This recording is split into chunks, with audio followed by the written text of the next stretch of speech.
Hello, kitchen 123 में आज बन रहा है कुछ खास और वो है ठूठियों में हम पेश करेंगे इसको गाजर की खीर।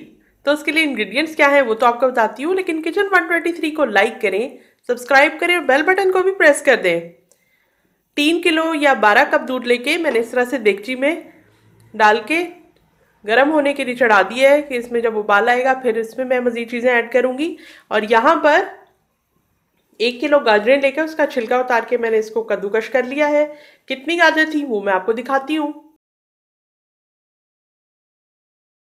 1 कप हम चीनी का लेंगे या 250 ग्राम, और 6 खाने के चम्मच चावल के लेके उसको धो के मैंने इस तरह से पानी में भिगो दिया 1 घंटे के लिए।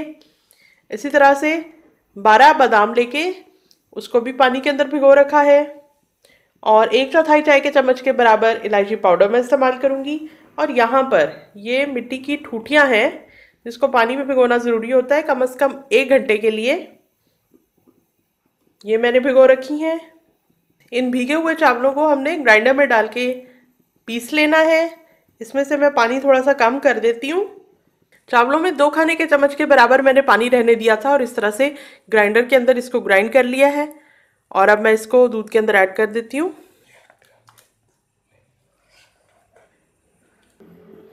अब देखिए इसमें बबल्स बन रहे हैं, उबाल आ गया है। आंच को थोड़ा हल्का कर देती हूँ।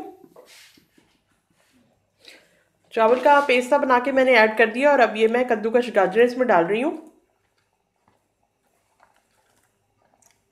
और इसको हम ढक्कन बंद किए बगैर ही पकाएंगे क्योंकि दूध को भी हमने गाढ़ा करना है और दूध के अंदर ही गाजरें भी गल जाएंगी। लेकिन चीनी हम बाद में ऐड करेंगे ताकि हमें ज़्यादा देगची में चम्मच ना चलाना पड़े, क्योंकि चीनी चिपक जाती है देगची में। मीडियम फ्लेम पर गाजर की खीर पकाते हुए मुझे 25 मिनट हो गए हैं। और अब इसके अंदर मैं इलायची का पाउडर ऐड कर देती हूँ। देखिए काफ़ी थिक हो गया है दूध और गाजर गल चुकी है, चावल भी गल चुके हैं। इलायची पाउडर खुशबू वाली चीज़ है, इसलिए बाद में हम इसको ऐड करें। आंच मैंने बिल्कुल हल्की कर दी है और जिस दौरान मैं इसको पका रही थी साइड से इस तरह से इसको ऐसे करती जा रही थी, साइडों पे लगा हुआ। और थोड़ी थोड़ी देर के बाद इसमें चम्मच चलाना ज़रूरी होता है।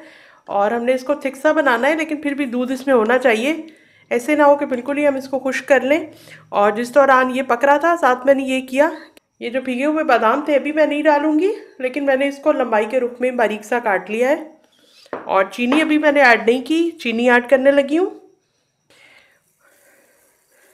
और टेस्ट हम चेक करेंगे।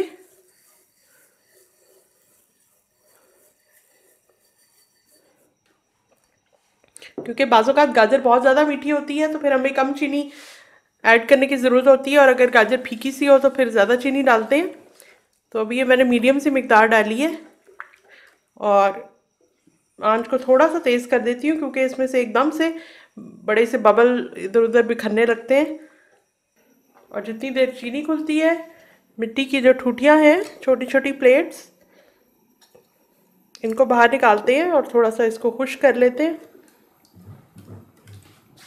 आप चाहें तो इस तरह के एक बड़े प्याले के अंदर भी खीर डाल के आप प्रेजेंट कर सकते हैं, लेकिन मैं इसे ठूठियों में प्रेजेंट करूँगी। गाजर की खीर के अंदर चीनी मुकम्मल तौर पे घुल चुकी है और ये देखिए अच्छी खासी ये गाढ़ी है और इतना ही पकाना काफ़ी है। तकरीबन 7 मिनट के वक्त में चीनी घुल गई। मैं चूल्हा बंद कर रही हूँ और ठूठियों में खीर को निकालती हूँ और एक और प्लेटर में भी और आपको दिखाती हूँ कि किस तरह करते हैं। देखिए कि ये पकाने वाला चम्मच मैं इसके अंदर डाल रही हूँ और इस तरह से थोड़ा सा फैला देती हूँ। इसी तरह से ठूठियों में डालती जाती हूँ।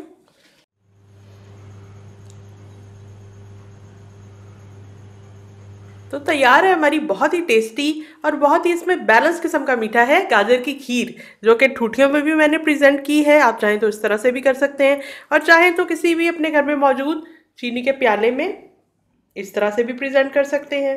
तो बनाएं और एंजॉय करें। मैं कल मिलती हूँ एक और कमाल की रेसिपी के साथ।